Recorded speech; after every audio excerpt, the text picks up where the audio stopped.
Good morning, Orchard Grove. Look at all you brave people that braved the snow the second week in a row. I tell you, we are so glad that you came to join us this morning. You can stand or sit or whatever you're comfortable with, but let's spend some time in worship together. I want to be close to you. I want to be close to you. There's nothing in this world that compares to all you are. In the arms of the Father, there is love like no other. He informed all things, offers love to me.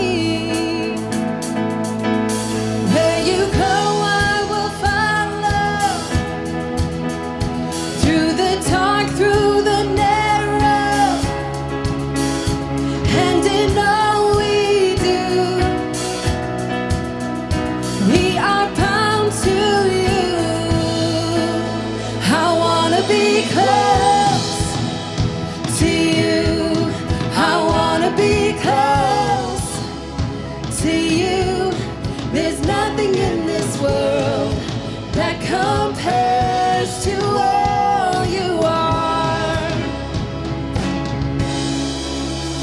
We are found in your presence, seeking you in your fullness. Give us eyes to see. You are all we need. I want to be close.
in majesty. Let all the earth rejoice. Let all the earth rejoice.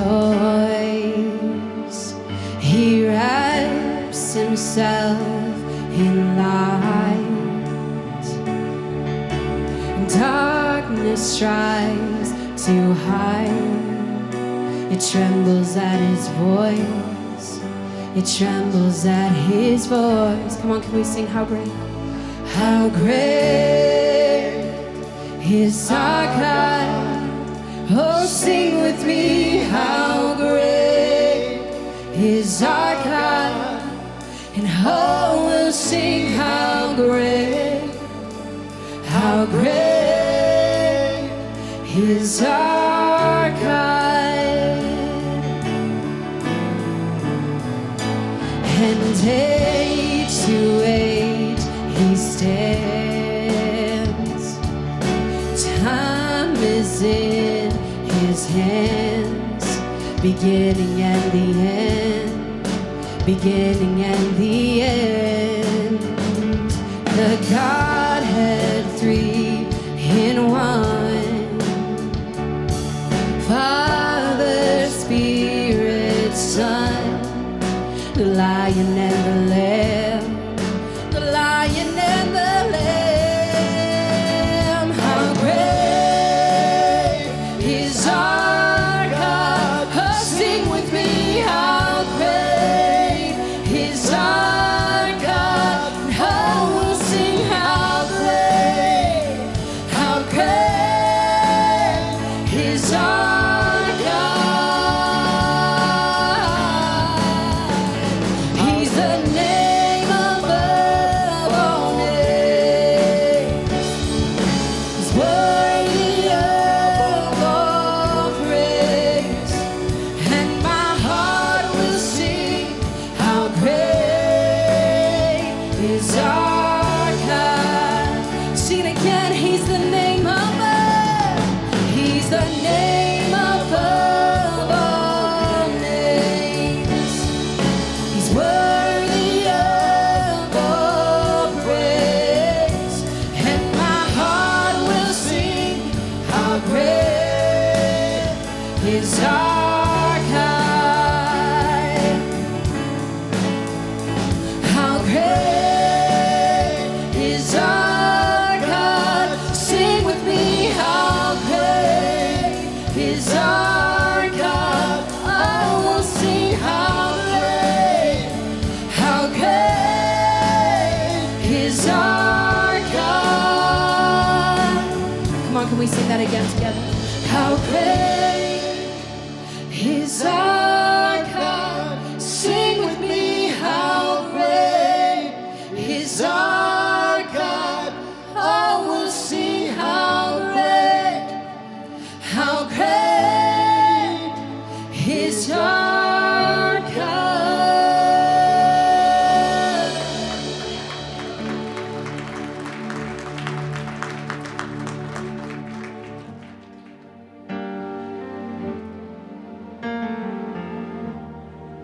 We're going to sing the song together, Reckless Love. And there's a line in this song that before I spoke a word, you were singing over me. And that line always hits me just a little hard because it makes me remember that no matter what I've done wrong this week, no matter where I've messed it up, which I'm sure was somewhere, before I was even born, before I even took my first breath, he was thinking of a plan for me. He was thinking about how to make himself known to me, how to help me. And that just really is mind-blowing to me. So as we sing this song together, just remember that before you were even breathing, before you even said your first word, before you took your first step or even said your first mistake, he was there thinking about you.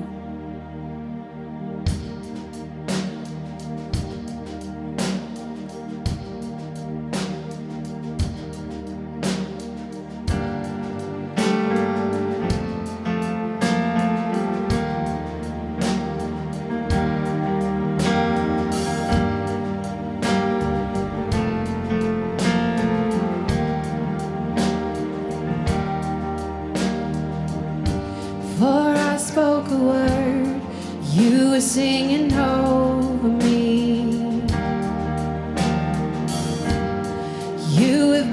so, so good to me. Before I took a breath, you breathed your life in me. You have been so, so kind to me. Oh, the overwhelming, never-ending, reckless love of God. How it chases me down, bites till I'm found, leaves the 99. And I couldn't earn it, and I don't deserve it. Still you give yourself away. Oh, the overwhelming, never-ending, reckless love of God. Yes.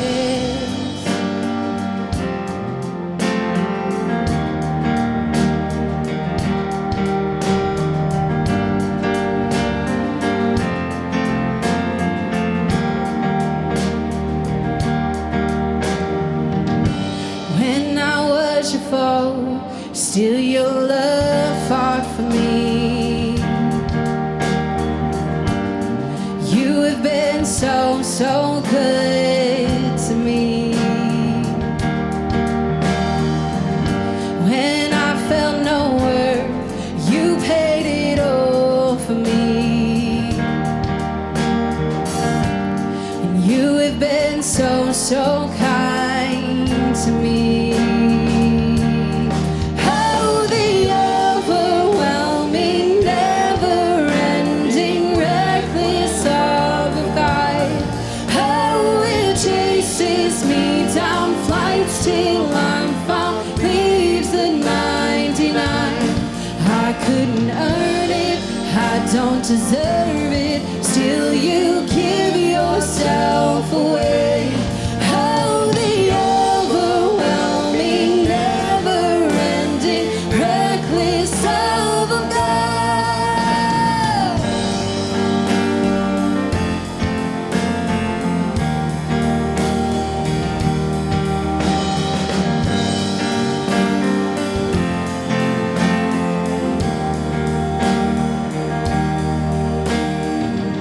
There's no shadow you won't light up, mountain you won't climb up, coming after me. There's no wall you won't kick down, lie you won't tear down, coming after me. There's no shadow you won't light up, mountain you won't climb up, coming after me. There's no wall you won't kick down, lie you won't tear down, coming after me. There's no shadow you won't light up, mountain you won't climb up, coming after me. There's no wall you won't kick down, lie you won't tear down, coming after me. Oh, the overwhelming, never-ending, reckless love of God. Oh, it chases me down, flights till I'm found, leaves the 99. And I couldn't earn it, I don't deserve it. Still you give yourself away. Oh, the overwhelming, never-ending, reckless love of God.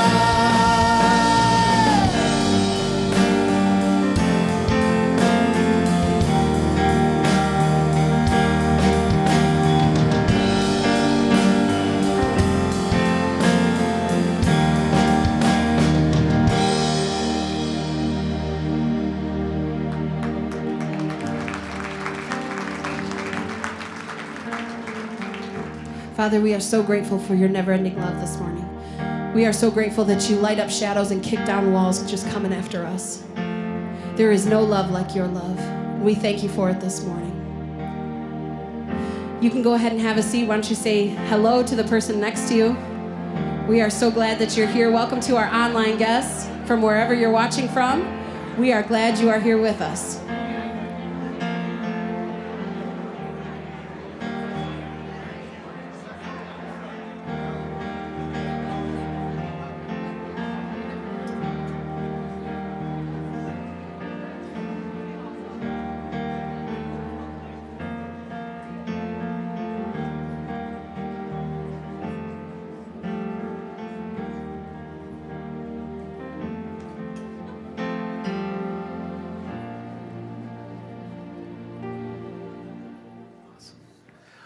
All right, happy Sunday. Good morning. Good to see you. All right, I want to tell you about some things that are coming up very soon, and you want to go first? You want to talk about the ladies' study? Sure. Tell them about it. Well, last night I had the opportunity to hang out with some ladies from the church, and one thing that comes up a lot is we had a conversation about people want to get to know people more in our church, and how do we do it? And this person in particular said, get involved, volunteer. And so I thought, we're going to start another ladies' Bible study. And we welcome, if you haven't been in a while or ever, it's a great place to meet people, and it's going to be a good topic. Fantastic. I think, when does it start? February 22nd, Wednesday nights? Wednesday nights, 7 o'clock. Yep. Okay, and fantastic. We're doing it on Philippians. Oh, the book of Philippians. Great job. That'll be a nice study. Great conversation. You guys always have time for people to talk and fellowship. They say that Philippians is the happiest book of the Bible. All right, there we go. If you need some happiness for your winter blues, we can all use happy, February right? 22nd. All right, ladies, come on out. Also, there's stuff for the kids, a family bingo night. So for Kids World and their families, you can sign up at orchardgrove.org. And the ladies study, sign up at orchardgrove.org. Okay, fantastic. Last but not least, if you are newer to Orchard Grove, we'll be either here for a minute talking with people, and then we'll make our way back there. So if you can be patient, we'd love to meet you, right? And say hi and help you get acquainted with Orchard Grove. Also, there's a card in the seat back there. If you want to fill that out, you can drop it in the offering boxes on the way out. Let's say hi to everybody online. So welcome our online family, especially today. I've been hearing from a lot of people in Florida, so especially Inglewood, Florida, right? And Northport, Florida, and where else? Oh, Lakeland, lots of people in Tampa, yeah. And we can't forget Austria. Austria, we have people in Austria. Europe, yeah. Okay. Let's say hi. All right. Oh, all right. She's from the second row missing in Austria. Okay. So anyway, wherever you're watching from, will you guys help me welcome our online family? Thank you so much. All right. North Milford, hello. South side of Walt Lake. All right. So in a minute, we're gonna continue the service, and we're doing our series on the Exodus. And we just had to kind of give you a disclaimer. We were supposed to have baptism today, but we had a technical problem, and the water is not so good today. All right, so we don't want to dunk anybody in that. That might have the wrong effect. All right, so that's why it's here. It'll come back soon. It's not that it's bad. The filter, it's rusty, so it's not bad water. It just looks bad. We have to fix the filter. There we go. All right. Someone's working on it, I hear. All right. If you'd like to give in the offering, you can use Venmo or PayPal, or if you're in the room here, you give at the boxes on the way out, and orchardgrove.org is another way.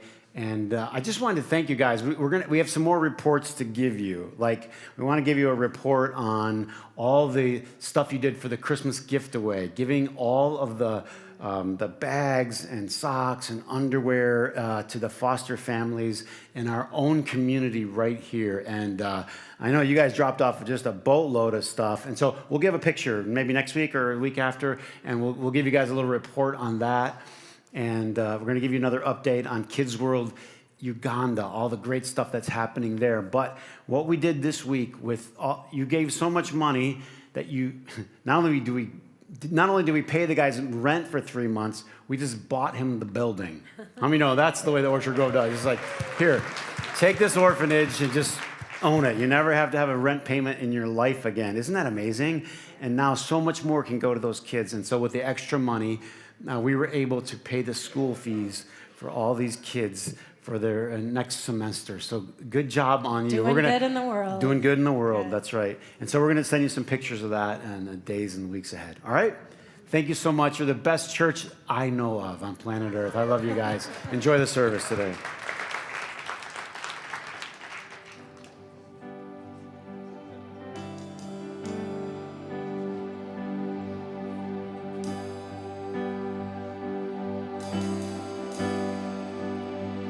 I love you, Lord, For your mercy never fails me. All my days I've been held in your hands. From the moment that I wake up until I lay my head, I will sing of the goodness of God.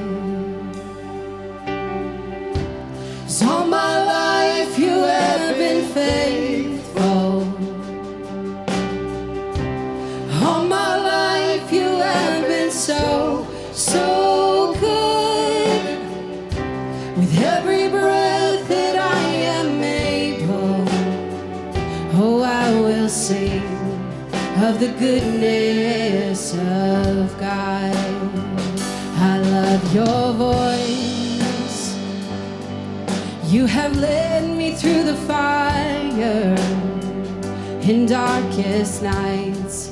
You've been close like no other. I've known you as a father, known you as a friend, and I have lived in the goodness of God. Yes, all my life you have been faithful. Yes, all my life you have been so, so good. With every breath that I am able, oh, I will sing of the goodness of God. Your goodness is running after, it's running after me. Your goodness is running after, it's running after me. With my life laid down, I surrender now. I give you everything. Your goodness is running after, it's running after me. Your goodness is running after, it's running after me. Your goodness is running after, it's running after me. With my life laid down, I surrender now. Yes, I give you everything. Your goodness is running after, it's running after me.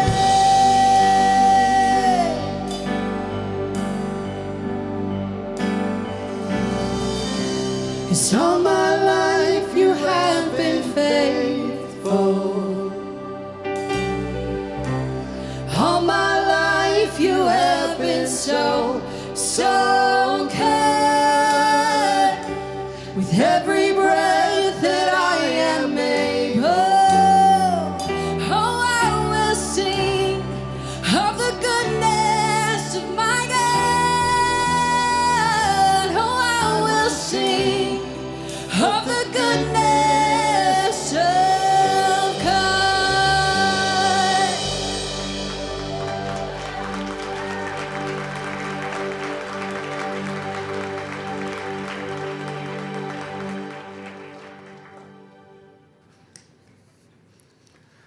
I love it. Isn't that great? Thank you, guys, so much. Thank you. Thank you. Taking us to a good place. How many know you got to go to a good place in here and in here? Huh? You can go to a lot of bad places, so you got to go to a good place. And you guys help take us there. We appreciate it. Okay, so we're doing the book of Exodus. And I want to dive in and read some of it. And I want you to think about this is a story, not just of something that happened a long time ago, but this is your story. This is my story. Leaving the bondage, the captivity, and moving into freedom. Not just freedom for freedom's sake, but this rich life. Jesus called it the abundant life, the milk and honey. And it's not freedom just so that you do whatever you want, but it's rich. I call it rich responsibility, a calling. We're in the place that God wants you to be. Jesus says the abundant life has something to do with not a place physically. There's too many people chasing a physical place. Like their promised land is, I'm just trying to make it, to this neighborhood, or I'm just trying to make it to the corner office. I'm just trying to, but it's an inner place. I mean, a lot of people make it to the corner office, but they never get any change in here. And that, you know what I'm talking about? The journey of Exodus is inward. So what you're trying to get to, don't make the mistake of following everyone else around you that your goal and your destination in life is to get at a certain place, a financial place, or some kind of you're going to arrive in this office, or you're going to be known, or you're going to be famous. There has to be something deeper in your life. And I think when Jesus talked about the abundant life, or when we talk about the promised land, it's an internal journey. And that's a key distinction, because I can't believe, like in our society, people are still chasing that stuff. At some point you would think there would be a massive wake up when people would realize that's not getting it. Nothing wrong. You got to pay the bills. Everybody say, pay the bills. And how many know a few of us could cut a few bills back? If you keep making more bills, you're going to be chasing the bills that you have no matter what. Oh, that's another sermon. That's a whole other series. You know what I'm saying? Well, I got to pay the bills. Yeah, you got too many. Yeah, you can't chase what God has. But so this is an internal thing. It's internal, way more than it's external. Paul said it like this in Galatians 4:19. He says, "Until Christ is formed in you, until I can see Christ in you." I'm late. He was like a father. Like I'm just trying, and everything. Paul was like a father to these churches, and he says, all of my labor is until Christ is formed in you. He wanted for them what he wanted for himself, and he wrote in Philippians 3, he says, forgetting what is behind, I press towards that which God has called me and saved me for. What is that? That's becoming like Christ. That's entering into his abundant life. So, let's not confuse the promised land with something that's external. And let's determine that we're going to make the journey. So that's why I call this series An Amazing Life, the adventure to an amazing life. It's an adventure getting there. You got to be up for the adventure. There's going to be twists, there's going to be turns, there's going to be ups and downs. We're going to follow it through the book of Exodus. Yesterday, sitting there doing my work, trying to tie up the message for today, try to bring you some good, and there's a screeching in the next room, screeching. No, I didn't know if she fell down the stairs. It was a major problem. I put everything down. Your heart starts to go for a minute. I go, I ran in the room. Babe, what's wrong? But I don't look like Elsa. That's what got my heart racing, and I don't look like Elsa. Mom put the wrong thing in her hair. We're watching Elsa movies, and she wants to look like Elsa, so she gets her Elsa dress on from Halloween, which kids that age pretty much wear their Halloween costumes year-round. And Mom put a flower, like this dorky flower in her hair. Mom, hello, Elsa wears a tiara, all right? And it was not acceptable. It was a major deal that she doesn't look like Elsa. And that's what I got thinking. I go, that's the thing. Until Christ is formed in you, it needs to be a major deal to us as followers that we don't look like him yet. That needs to be a problem for us. Until Christ is formed into me. That's the goal. The goal is not to arrive at some neighborhood. The goal is for Christ to fully arrive here. Until Christ, Paul said, is more and more at home in your hearts. So as we start the journey, let's know what the destination really is. Until Christ is formed in you. Make it a problem. Now, let's read Exodus 1. So there is the family of Abraham. They make it. Jacob, his family, Joseph. They're in Egypt, and they start growing. Their numbers start growing. And there was a new Pharaoh who didn't know Joseph. And now there's a problem because you have all of this growth. All of Joseph's family is multiplying, it says, greatly. And they became exceedingly numerous, so that the land was filled with them. And the Pharaoh who didn't know them said this. He goes, we must deal shrewdly with them, or they're going to be even more numerous. They're going to keep multiplying. And if war breaks out, they'll join our enemies, and they're going to fight against us. So here's what they did. So they put slave masters over them to oppress them with forced labor. They built store cities for Pharaoh, but the more they were oppressed, verse 12, the more they multiplied. So Pharaoh tried to stomp them out. The more he oppressed them, the more they multiplied. The more he oppressed them, the more they multiplied. This little verse right here is an early setup to what the whole Exodus is about. Pharaoh tried to oppress them, and the more he oppressed them, the more that they multiplied. Anybody ever try to get rid of some weeds in your garden? You know, sometimes it seems like the more that I try, the worse it gets. Maybe I should just leave them alone. So they're trying, and it's not working. The thing that maybe Pharaoh needed to do here was to ask himself a question. Why?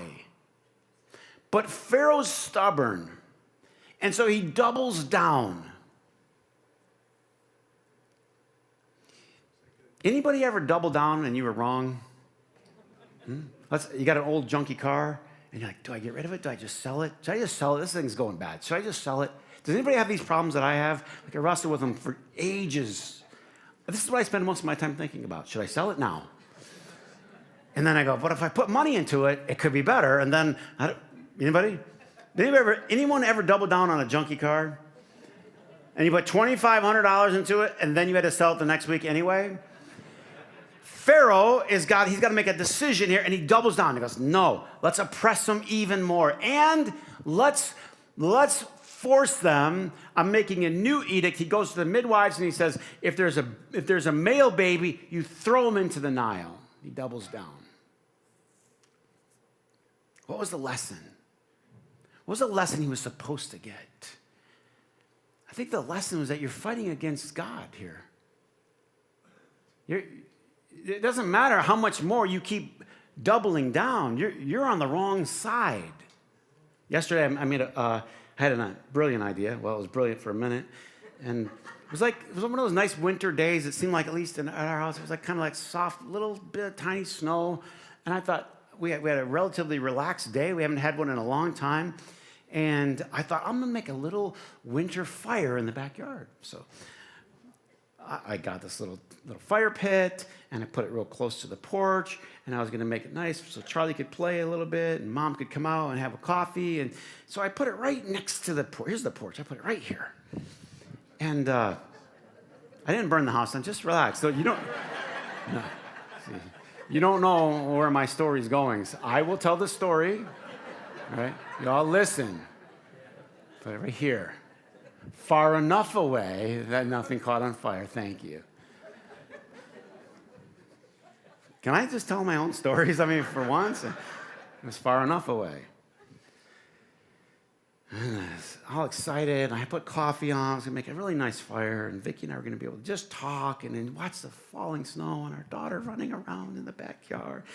And so I put it on, and I got it going pretty good, And one thing I didn't think about, because I pushed it away so I didn't burn anything, I pushed it just far enough away.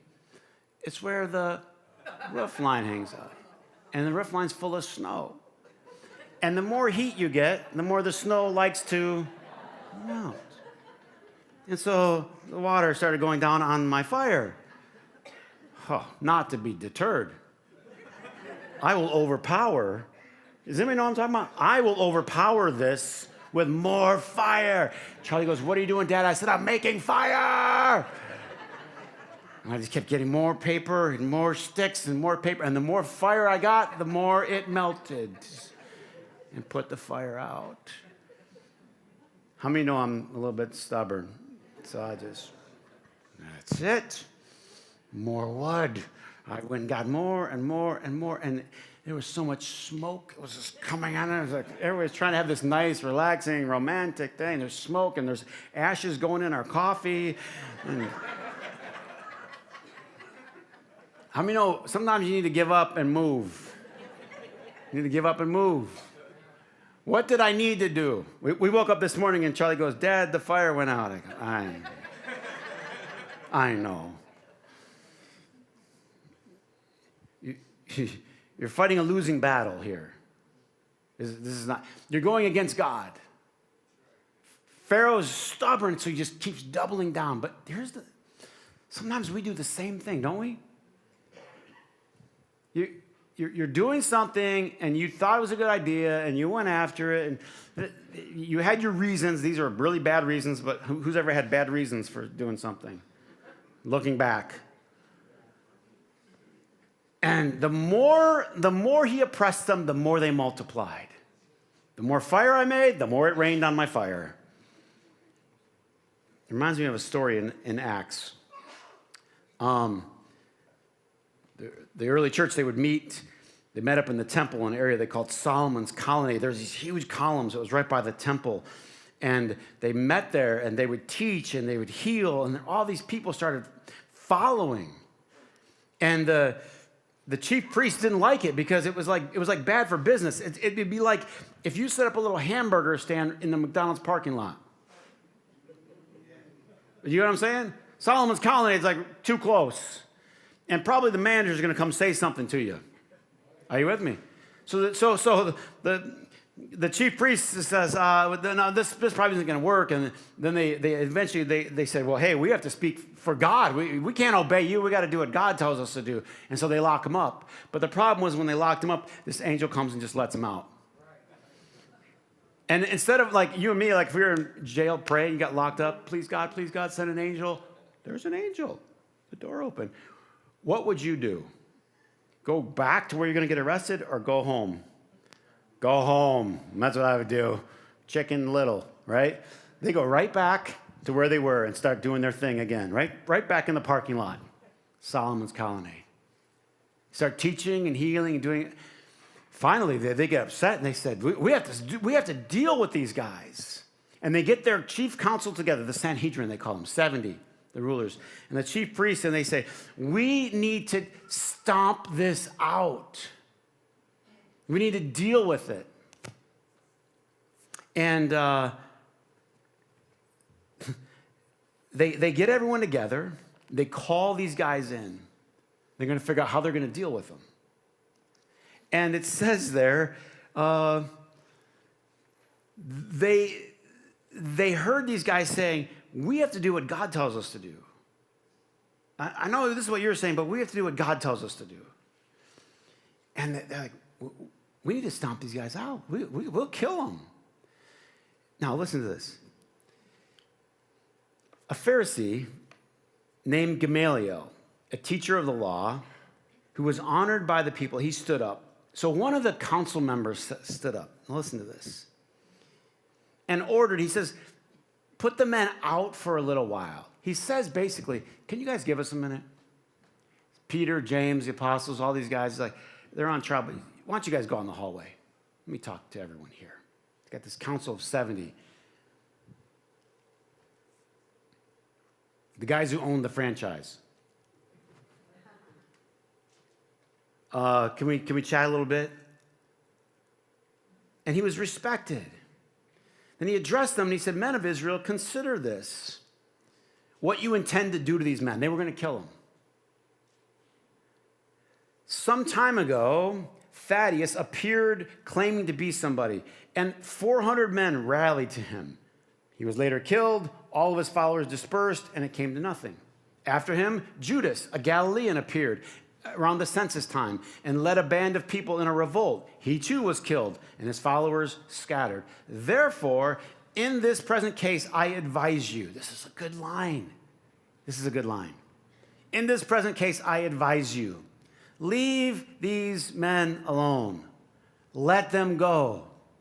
For if their purpose or activity is of human origin, it will, what? Fail. If this is something some guy made up in his head and concocted, it's gonna die. But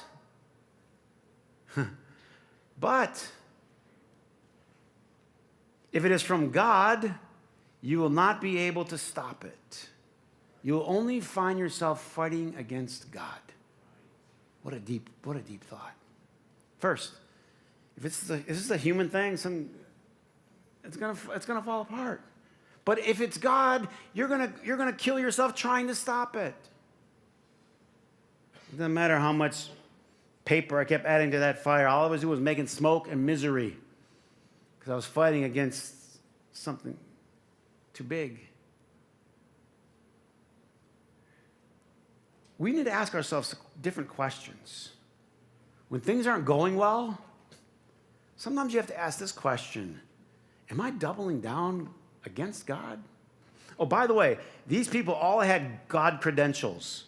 They were the temple. They were sanctioned by God, chief priest. He had all the garments of God, right? He had all the God exterior stuff. But he was willing to say, perhaps we're not on the right side here. Perhaps we're doing this wrong. The humility to say, maybe I'm on the wrong side here. What do you do when things aren't going right? Do you just shove your head down and get stubborn and say, I already made my claim, I already made my decision, so I'm just going to plow ahead? Anybody ever done that? And sometimes a bad decision turns into a week's bad decision, which turns into a year, which turns into half of your life. Just stop being stubborn and burying your head like Pharaoh. And just wake up. God, can you imagine the whole story of Exodus would have been different if at the very beginning, the first chapter, he just woke up and said, whoa, this obviously is not working. God wants to bless this. God wants to bless these people. It's hard to admit when you're wrong, isn't it? We all have a little bit of the Fonz in us. You have to be about 50 to know what I'm talking about. Is there any amens up here? Is anybody near my age group? Okay, the younger ones, ask your dad. Ask your dad. Hey. Hey. Couldn't do it, could he? Could say, I'm wrong. That's a problem. And people do it in financial ways, they do it in spiritual ways, do it all kinds of ways. They start down a path, it's not going right, the resistance is there, God's not in it. And they just keep fighting and keep fighting and keep fighting. Some of you like you're fighting for a job, and maybe God doesn't want you to have that job. And just keep rah, rah, rah. And sometimes you don't get treated right, and things don't go well, and you keep fighting and fighting, and sometimes you just take a step back and go, maybe God doesn't want this. The other thing is sometimes we're trying to get involved in stuff we don't need to get involved in. You know what this wise person, Gamaliel, said? He says, leave these guys alone. Just leave them alone. Leave them alone. How many of you have ever seen something you just feel like, I got to get involved. I just got to say something. I got to stop it. This isn't right. I got to get involved. And you get involved, but you find yourself fighting against God. And this guy was just brilliant. He said, just let it go. Just see what happens. If God's behind it, it's going to flourish, and nothing we do is going to stop it. Probably one of the best things that we can do in life sometimes is just to not get involved. Let's let God figure it out. Let's let God settle some of this. If God's behind it, who am I to fight it? Think about in your life. Here's I think the biggest challenge. Ready? We don't ask ourselves which side we should be on. We assume we're on God's side. Or we assume God's on our side. And, I think God is, of course, in general, he is for you. We've said that a million times, that God is for us. But the question is if. In other words, sometimes a thing that you're undertaking, it just doesn't have the backing of God. It's just not. It's just, no, it's dead in the water. It's never going to go. This whole story of Exodus could have been a completely different story if Pharaoh wasn't so stubborn. Right at the beginning, God gave him a warning. He's like, nope, I'm going to bless these people. They're just going to keep coming. They're going to keep coming. He said, I'll double down. And he decides he's going to have the boys thrown into the Nile until one boy was born. His name was Moses. Chapter 2. A man of the house of Levi married a Levite woman. She became pregnant and gave birth to a son. It's interesting that none of them are named. We could talk about it later. It's this man and the woman and the son. When she saw he was a fine child, she hid him for 3 months. Later on in Hebrews, it talks about the faith of the parents. For 3 months, they hide this baby. There's a baby crying right over there. Could you imagine? No, could you imagine? Like, you ever try to keep your baby quiet in church? What are you going to do? Spank them? I mean, what are you going to do? Going to get louder? Can you imagine? Can you imagine the nerves? Can you imagine how frazzled they were? But they saw something in this child. It says they saw he was fine. Now, there's an argument of what that word means, but there's something they saw. You ever have a God thing? It's like, no. We got to save this baby. And they hide the baby for 3 months, but they got to the point they couldn't do it anymore. Some people would say, at 3 months, maybe there was something about that time period where they just couldn't do it anymore, but they decide they can't hide him anymore, and they get a little basket. They make a basket, and they coat it with tar and pitch. I think God's just getting that little cooing baby over there so we all can feel it.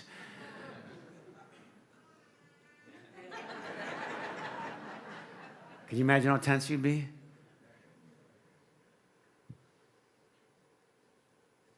And they place this child in this little, by the way, it's called an ark, not accidentally.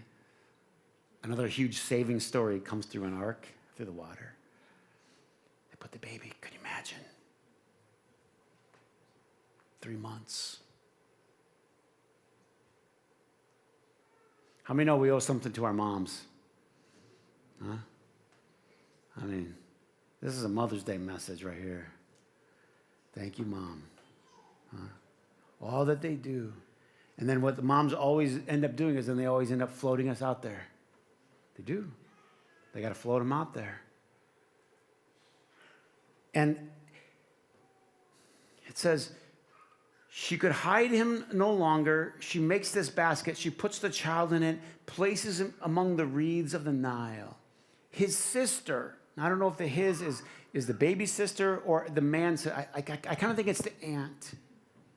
I think what happened is when the mom brought the baby, I think she couldn't watch. That's what I think. I couldn't watch. I mean, it's notorious. If people know there's crocodiles, and can you just imagine? Just to hear him just screaming for you, just crying out for you. Can't stand it when Charlie cries like that, when she's just hurting for me. That's why I just leave, let her cry to Mom. No, I get just, she couldn't do it. She just pushed the baby out. She couldn't watch. The aunt stood back and just watched. What's going to happen to that baby? What's going to happen? A little breeze came up, and the baby started drifting out into the middle. Nervously, the aunt followed the baby down, made its way over to another set of reeds on the other side. She could barely see across. Elegantly dressed woman makes her way down to bathe. Whoa, she's not dressed like normal people. That's the Pharaoh's daughter. finds that baby. What are the odds? What are the odds? Huh?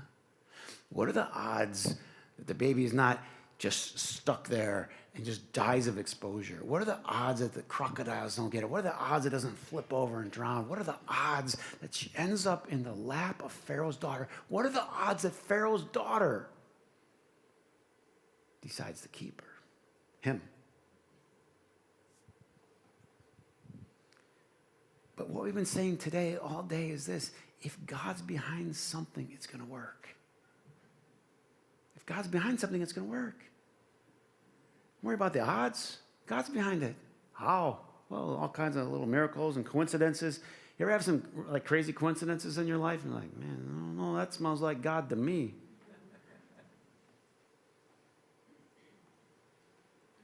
You can't stop the plan, the purpose, the progress of God. You can't. She floats the baby out there. And then Pharaoh's daughter went down. She saw it. She sends one of the servants to go get it. The servant opened it up and saw the baby crying. And she felt sorry for him. She said, this is one of the Hebrew babies, probably from like across the river.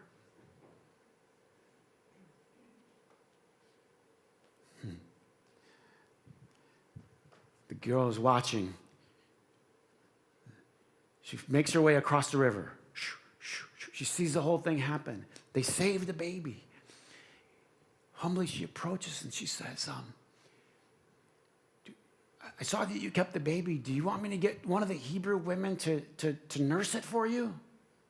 She said, yeah, that'd be good. And I'll pay you for it. Somebody say, only God. She takes the baby, brings the baby back to the mom. How many know every time you give something to God, God gives it back to you? Huh? With a Visa card. How many know this is a better deal now? Are you with me? Who's bankrolling this? First of all, how many know kids are expensive? Way too expensive. Pharaoh's bankrolling this one. Here comes the baby, the basket, and a Visa card. Unlimited. Could you take care of this baby? I'll pay for it. Now, some of the details are not clear. I mean, I don't know. Did they go back and forth? Did the mom go stay in a little guest house near Pharaoh? We don't know. But she brought this baby up. And then at some point later in life, maybe 3 or 4, some people think it's 13, she has to give her baby up again. How many moms know, like, it's hard enough to give your baby up once? She had to give it twice. Hebrews talks about the faith of this woman. But once you trust God, then you know, right? Just as she trusted God when she let that baby in the river, she had to do it again. She had a sense that God's got his hand on this child. This is something special. And she gives that baby up again.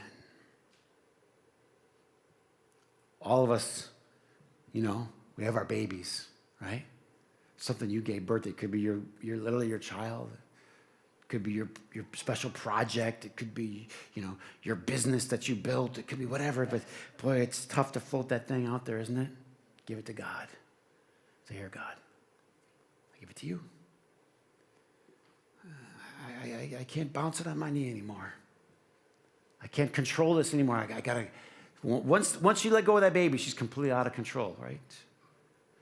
That's called faith. Faith is when you can't control, but you can trust. And that's what she was praised for. Think about this as we close here today. Whatever you give birth to, you know, matters to you very much. But it also matters to God. So don't forget that. It also matters to God. All I think God's asking us to do is just float it out there. Put it in his hands. The whole concept is stop fighting so much. and start trusting more. If God's behind it, no one's going to stop it. And if God's not behind it, it doesn't matter what you do, it's not going to succeed. There's something we can all take home today. Give it to God. Whatever it is, just give it to God. So we close today. We're going to close with a prayer. Wherever you are in your seat, just give it to God. Just float it out there. I can't make this succeed. I can't make this job succeed. I can't make this relationship. I can't make this thing. I have to trust you. I float it to you, God. You take it where it needs to go. You take it where it needs to go. And what I believe is that God will guide the currents and bring that baby to exactly the right place at exactly the right time. That's the God that I know. Will you stand? We'll have a closing prayer together.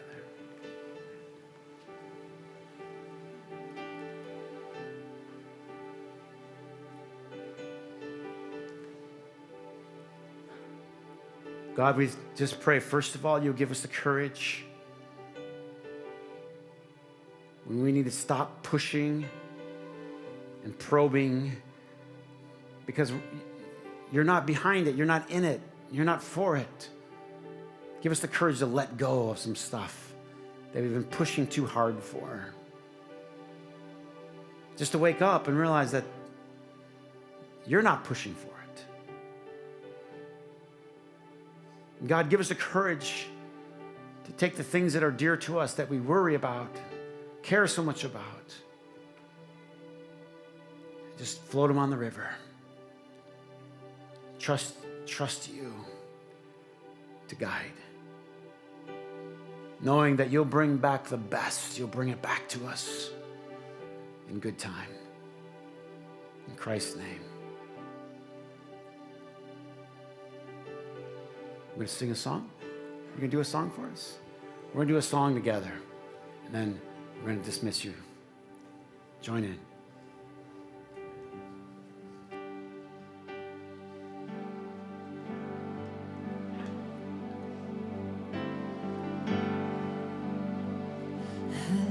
You, Lord, for your mercy never fails me. All my days I've been held in your hands. From the moment that I wake up until I lay my head, I will sing of the goodness of God. Come on, can we sing All My Life?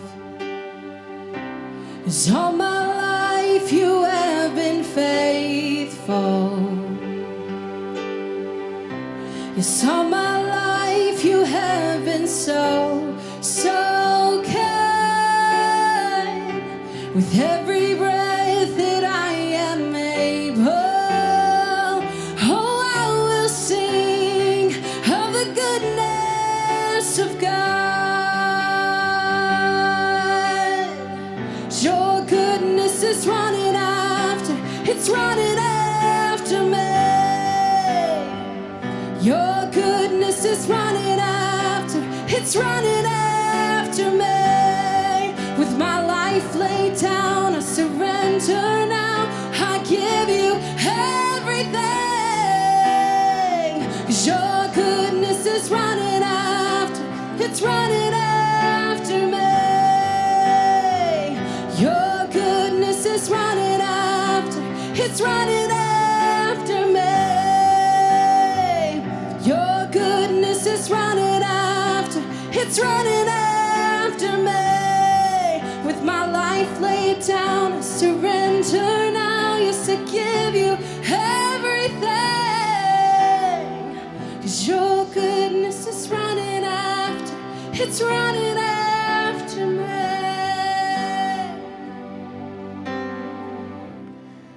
Now may the Lord bless you and keep you. His face smile upon you, give you peace. May give you the grace to trust him, to put your baby on the water, knowing that if God is for us, who could be against us? In his name, amen. Amen. Amen. God bless Orchard Grove. Happy Sunday.